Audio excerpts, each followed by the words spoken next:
Welcome to the Plato Paradigm, a paradigm shift in reading Plato's dialogues. Meno, episode 150, 99a to c. Socrates has just about finished his bad summary of two previous conversations which he has conflated, and he is about to recollect yet again from their previous conversations that virtue is not something teachable, since they have found that no one can teach it, which is not true. They found that there was disagreement between teachers, which does not mean that virtue cannot be taught. And even if all teachers currently alive couldn't teach virtue, it still doesn't mean that virtue is something unteachable. Socrates has repeated this argument so much that it seems clear that he wants Meno to think for himself and realize that perhaps there's something wrong with this argument. Socrates will have to do something drastic if he wants Meno to wake up from his complacency. Ukun epede udidakton estin, ud episteme de tie gignitai hearete, feinetai. So since it isn't something teachable, then virtue can no longer come to be understanding or knowledge, episteme. It doesn't seem so. It should not need repeating, which is why I'll repeat it, that something not taught is not necessarily something which is not teachable, and no argument has yet been proposed which would prove that virtue is not episteme of some sort. Tu oin ara ontoin agathoin kai ophelimoin tomen heteron apollelutai kai ukan en politicae praxe episteme hegemon umoidoke. So of the two things which are good and beneficial, one has been released, and episteme would not be the leader in political activity. It doesn't seem to me, even if Meno can't see where this is going, it doesn't mean that we shouldn't think about it. Socrates has set up episteme and orthe doxa, or alethe's doxa, correct or true opinion, as the two things which are good and beneficial, because episteme, understanding or knowledge, has been found to be unteachable. Socrates is about to eliminate it from political life. We will be left with orthe doxa, or alethe's doxa, correct or true opinion, simply by eliminating episteme. And we may wonder why opinion is allowed to remain when episteme has been removed. It has already been argued that the only difference between episteme and orthe doxa, or alethe's doxa, is that episteme has the binding of reasoning. What would a student of a sophist be more likely to receive from a sophist, episteme or orthe doxa? Assuming that the sophist understands what he is saying, and he gives the student simply the conclusion, for example, what arete is, without explaining why arete is what he says it is, the student is left with the correct opinion and not with understanding. If, as Socrates has argued, all teachers disagree among themselves, it's unlikely that a student would receive either episteme or orthe doxa.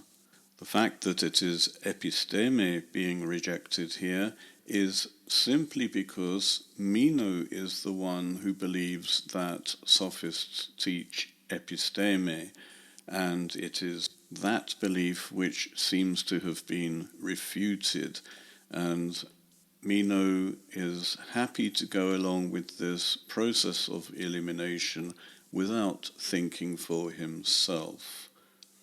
The result, therefore, will be of Meno's making. This is not Socrates' opinion, which we are going to have in the last part of the dialogue. Socrates now begins to outline the situation which would occur were there no episteme.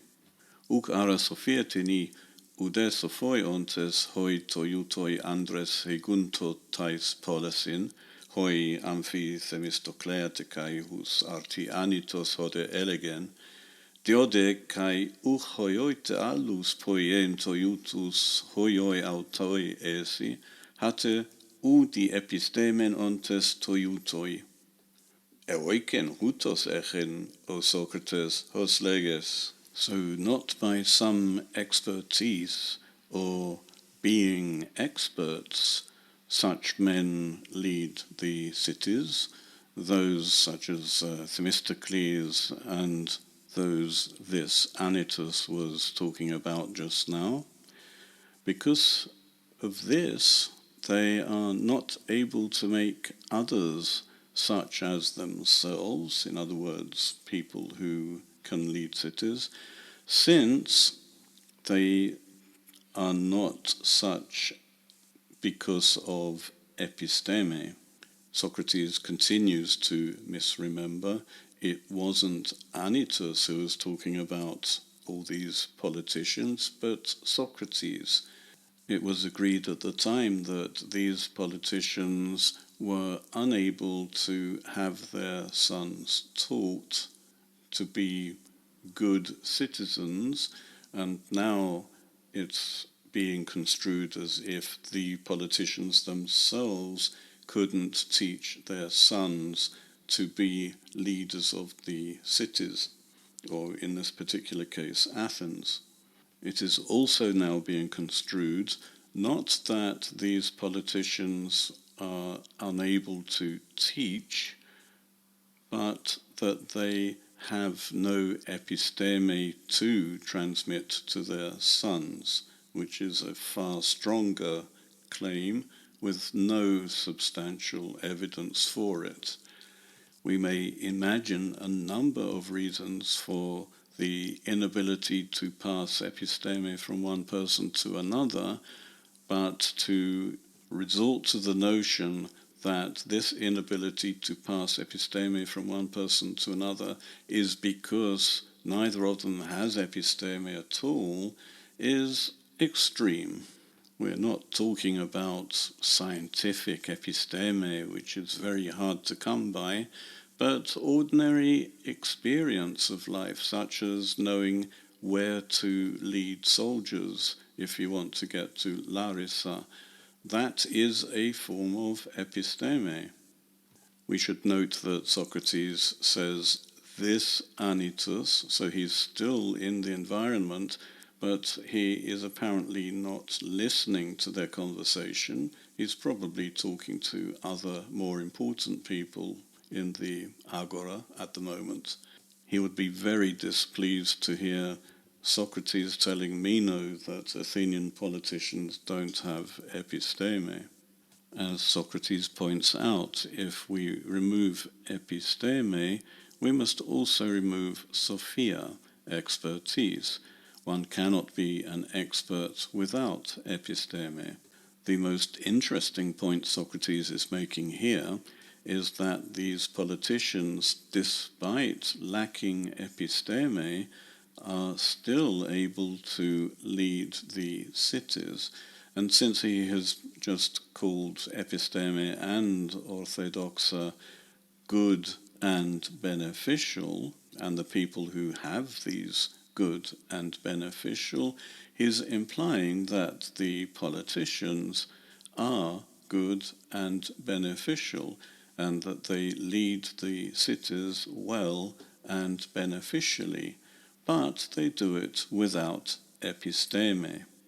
We might have expected Meno to worry about the conclusion that politicians have no idea what they're doing, they lack episteme, understanding, simply because he himself is a general with good connections.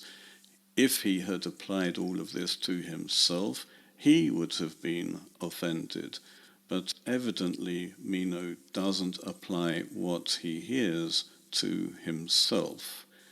He says that it seems to be the case as you say, Socrates. And he says this even though Socrates reminds him of the presence of anitos. Plato will now have some fun at politicians' expense, but we should try to understand why Socrates is saying what he says to Meno. It would appear that he's still trying to make Meno realize how absurd the new position is. If the leaders are good and beneficial but lack episteme, what do they have? Well, obviously they have orthe doxa, correct opinion. So let's see what Socrates says. This is just the first line of something longer that he says. Uk un e me episteme, eudoxia de toloipon gignetai. So if not understanding or knowledge, what's left is by eudoxia. Now, eudoxia is good repute. Doxa, what appears, is on the one hand opinion. That which appears to me is doxa, but how I appear to others is my reputation, and eudoxia is invariably good reputation. It is not good opinion, at least not the good opinion of the politicians themselves. If anything, it would be the good opinion of other people towards those politicians. However, a good reputation wouldn't explain why politicians are good or beneficial. This must be why Platonists have decided that eudoxia means good judgment here. The standard English-Greek lexicon, Little Scott Jones, has in its entry on eudoxia the first meaning good repute or honor, then virtue or excellence, and then approval, and then as a special case, referring specifically to this dialogue, this place, good judgment, as opposed to episteme. Why? Because Plato has to make philosophical sense, and this is where Platonism falls down. Plato does make philosophical sense, but through the paradigms, not through words spoken by the dogmata.